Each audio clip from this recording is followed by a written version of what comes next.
Hello guys, welcome to coding in Kannada YouTube ಚಾನಲ್ಗೆ. ಈ ಹಿಂದಿನ ವಿಡಿಯೋದಲ್ಲಿ HTML ಸಿಂಟ್ಯಾಕ್ಸ್ನ ಹೇಗೆ ಪ್ರಾಕ್ಟಿಕಲ್ ಆಗಿ ಯೂಸ್ ಮಾಡೋದು ಅಂತ ನೋಡಿದ್ವಿ. ಈ ವಿಡಿಯೋದಲ್ಲಿ HTMLನಲ್ಲಿ ಬರುವ ಟೆಕ್ಸ್ಟ್ ಫಾರ್ಮ್ಯಾಟಿಂಗ್ ಟ್ಯಾಗ್ಸ್ ಬಗ್ಗೆ ತಿಳ್ಕೊಳ್ಳೋಣ. ಟೆಕ್ಸ್ಟ್ ಫಾರ್ಮ್ಯಾಟಿಂಗ್ ಟ್ಯಾಗ್ನಲ್ಲಿ ತುಂಬ ಟ್ಯಾಗ್ಗಳಿದ್ದಾವೆ. ಅದರಲ್ಲಿ ನಾವು ಕೆಲವೊಂದು ಟ್ಯಾಗ್ಗಳ ಬಗ್ಗೆ ಮಾತ್ರ ಈ ವಿಡಿಯೋದಲ್ಲಿ ಡಿಸ್ಕಸ್ ಮಾಡೋಣ. ಇನ್ನು ಉಳಿದ ಟ್ಯಾಗ್ಗಳನ್ನು ಮುಂದಿನ ವಿಡಿಯೋದಲ್ಲಿ ತಿಳ್ಕೊಳ್ಳೋಣ. ನಾವು ಇವಾಗ ಈ ವಿಡಿಯೋದಲ್ಲಿ ಯಾವ್ಯಾವ ಟ್ಯಾಗ್ಗಳ ಬಗ್ಗೆ ತಿಳ್ಕೊತಿದ್ದೀವಿ ಅಂದರೆ heading tag, paragraph tag, bold tag, italic tag, underline tag, strike through tag. ಇವುಗಳ ಬಗ್ಗೆ ಒಂದೊಂದಾಗಿಯೇ ಪ್ರಾಕ್ಟಿಕಲಿಗೆ ನೋಡ್ತಾ ಹೋಗೋಣ. Heading tag. ಹೆಡ್ಡಿಂಗ್ ಟ್ಯಾಗ್ನಲ್ಲಿ ಟೋಟಲಿ 6 ಟೈಪ್ ಹೆಡ್ಡಿಂಗ್ಸ್ ಇದ್ದಾವೆ. H1, H2, H3, H4, H5, H6. ಮೊದಲು H1 ಟ್ಯಾಗ್ ಬಗ್ಗೆ ನೋಡೋಣ.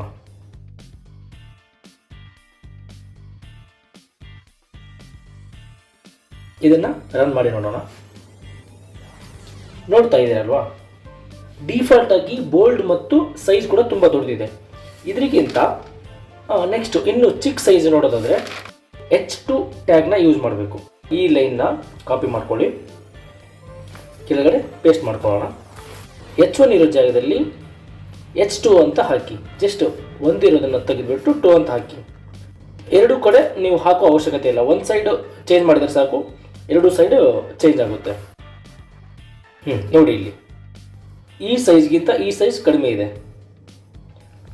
ಅಂದರೆ ಇದರಲ್ಲಿ ನಾವು ತಿಳ್ಕೋಬೇಕಾಗಿರೋದು ಏನಂದರೆ ಕೇವಲ ಸೈಜ್ ಮಾತ್ರ ಡಿಕ್ರೀಸ್ ಆಗುತ್ತಾ ಹೋಗುತ್ತೆ, ಬೋಲ್ಡ್ ಕಾನ್ಸ್ಟೆಂಟ್ ಆಗಿರುತ್ತೆ. ಅದೇ ಥರ H3, H4, H5, H6 tags ಕೂಡ ನೋಡೋಣ. ಮತ್ತೆ ನಾವು ಕಾಪಿ ಪೇಸ್ಟ್ ಮಾಡೋ ಅವಶ್ಯಕತೆ ಇಲ್ಲ. ಜಸ್ಟ್ ಶಿಫ್ಟ್ ಆಲ್ಟ್ ಡೌನ್ ಆರೋ ಕೀನ ಯೂಸ್ ಮಾಡಿದರೆ ಆ ಲೈನು ಕಾಪಿ ಆಗ್ತಾ ಹೋಗುತ್ತೆ. ನೋಡಿ, ಜಸ್ಟ್ ನೀವು ಅದನ್ನ ಶಾರ್ಟ್ಕಟ್ ಕೀನ ಯೂಸ್ ಮಾಡಿ, ಶಿಫ್ಟ್ ಆಲ್ಟ್ ಆರೋ ಕೀ. H2 ಇದ್ದಲ್ಲಿ H3, H4, H5, H6 ಅಂತ ಟೈಪ್ ಮಾಡಿ. ನೋಡ್ಬೋದು, ಇಲ್ಲಿ ನಾನು ಆವಾಗಲೇ ಹೇಳಿದ್ನಲ್ಲ, ಬೋಲ್ಡ್ ಕಾನ್ಸ್ಟೆಂಟ್ ಆಗಿರುತ್ತೆ, ಸೈಜ್ ಮಾತ್ರ ಡಿಕ್ರೀಸ್ ಆಗ್ತಾ ಹೋಗುತ್ತೆ. ಎರಡನೇ tag paragraph tag, P tag. Paragraph ಟ್ಯಾಗ್ನಲ್ಲಿ ನಾವು ಒಂದು ಡಮ್ಮಿ ಟೆಕ್ಸ್ಟ್ ತಗೊಳ್ಳೋಣ. ಡಮ್ಮಿ ಟೆಕ್ಸ್ಟ್ ತಗೊಳ್ಳೋದು ಹೇಗಂದರೆ ಜಸ್ಟ್ ಲೋರೆಮ್ ಅಂತ ಟೈಪ್ ಮಾಡಿ, ಡಮ್ಮಿ ಟೆಕ್ಸ್ಟ್ ಬರುತ್ತೆ. ಇದನ್ನು ರನ್ ಮಾಡಿ ನೋಡೋಣ. ಹೆಡ್ ಟ್ಯಾಗಿಗೂ ಈ ಪ್ಯಾರಾಗ್ರಾಫ್ ಟ್ಯಾಗಿಗೂ ಎಷ್ಟು ಡಿಫ್ರೆನ್ಸ್ ಇದೆ ಅಂತೇಳಿ. ಅದು ಬೋಲ್ಡ್ ಆಗಿ ಬರುತ್ತೆ, ಇದು ವಿತೌಟ್ ಬೋಲ್ಡ್ ಬರುತ್ತೆ. ಹೆಡ್ಡಿಂಗ್ ಟ್ಯಾಗು ಪ್ಯಾರಾಗ್ರಾಫ್ ಟ್ಯಾಗಿಗಿರೋ ಡಿಫ್ರೆನ್ಸ್ ಇಷ್ಟೇ.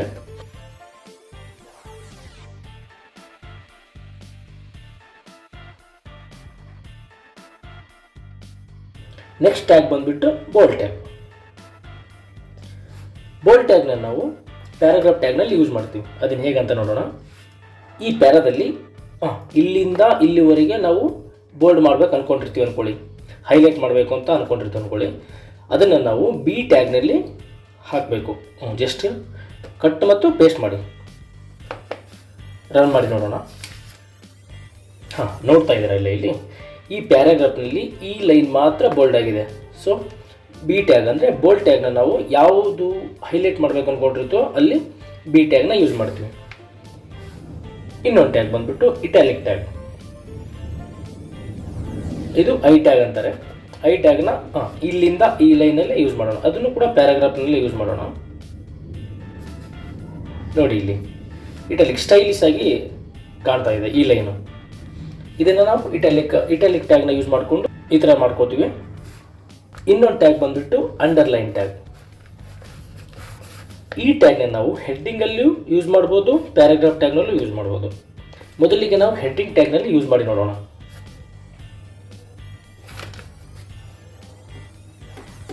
ಇಲ್ಲಿ ನೋಡ್ತಾ ಇದ್ದೀರಲ್ಲ, ಹೆಡ್ಡಿಂಗ್ ಟ್ಯಾಗ್ ಕೆಳಗೆ ಅಂಡರ್ಲೈನ್ ಬಂದಿದೆ. ಅದೇ ಥರ ಪ್ಯಾರಾಗ್ರಾಫ್ನಲ್ಲೂ ಕೂಡ ಯೂಸ್ ಮಾಡಿ ನೋಡೋಣ. ಈ ಪ್ಯಾರಾಗೆ ನಾವು ಅಂಡರ್ಲೈನ್ ಹಾಕ್ಬೇಕು ಅಂದ್ಕೊಂಡಿರ್ತೀವಲ್ಲ, ಇದನ್ನು ಸೆಲೆಕ್ಟ್ ಮಾಡಿಕೊಂಡು ಮತ್ತೆ ನಾವು copy paste cut and paste ಮಾಡಿದರೆ ಅದು ಅಂಡರ್ಲೈನ್ ಆಗಿ ಬರುತ್ತೆ. ಕೊನೆ ಟ್ಯಾಗ್ ಬಂದ್ಬಿಟ್ಟು ಸ್ಟ್ರೈಕ್ ಥ್ರೂ ಟ್ಯಾಗ್. ಇದನ್ನು ಡಿಲೀಟ್ ಟ್ಯಾಗ್ ಕೂಡ ಅಂತಾರೆ. ಇದನ್ನು ನಾವು ಏನಕ್ಕೆ ಯೂಸ್ ಮಾಡ್ತೀವಿ ಅಂದರೆ ಯಾವುದಾದ್ರೂ ಒಂದು ವರ್ಡ್ ಈ ವರ್ಡ್ನ ಮತ್ತೆ ಒಂದು ಕ್ರಾಸ್ ಲೈನ್ ಬರುತ್ತೆ. ಪ್ರಾಕ್ಟಿಕಲ್ ಆಗಿ ನೋಡಿ, ಇಲ್ಲಿ ಈ ಲೈನನ್ನು ನಾವು ಕ್ರಾಸ್ ಲೈನ್ ಹಾಕಬೇಕು ಅಂದ್ಕೊಂಡಿದ್ದೀನಿ. ಅದಕ್ಕೆ ನಾವು ಎಸ್ ಟ್ಯಾಗ್ನ ಯೂಸ್ ಮಾಡ್ತೀವಿ. ನೋಡಿ, ಈ ಲೈನ್ ಇಲ್ಲಿಂದ ಇಲ್ಲಿವರೆಗೆ ಅದು ಕ್ರಾಸ್ ಆಗಿ ಬಂದಿದೆ ಒಂದು ಲೈನು. ನೋಡಿದ್ರಲ್ಲ, ಇವತ್ತು ನಾವು ಈ ವಿಡಿಯೋದಲ್ಲಿ ಯಾವ್ಯಾವ ಟ್ಯಾಗ್ ನೋಡಿದ್ದೀವಿ ಅಂದರೆ heading tag, paragraph tag, bold tag, italic tag, underline tag, strike through tag. ಇನ್ನೂ ತುಂಬ ಟ್ಯಾಗ್ಗಳಿದ್ದಾವೆ ಅಂತ ಹೇಳಿದ್ನಲ್ಲ, ಅದನ್ನು ಮುಂದಿನ ವಿಡಿಯೋದಲ್ಲಿ ನೋಡೋಣ. ಈಗ ವಿಡಿಯೋನ ನೋಡ್ತಾ ಇರಿ. ಇಷ್ಟ ಆದರೆ ಲೈಕ್ ಮಾಡಿ, ಇನ್ನೂ ಇಷ್ಟ ಆದರೆ ಕಮೆಂಟ್ ಮಾಡಿ, ಇನ್ನೂ ಇಷ್ಟ ಆದರೆ ನಿಮ್ಮ ಫ್ರೆಂಡ್ಸ್ಗೂ ಕೂಡ ಶೇರ್ ಮಾಡಿ. Thank you.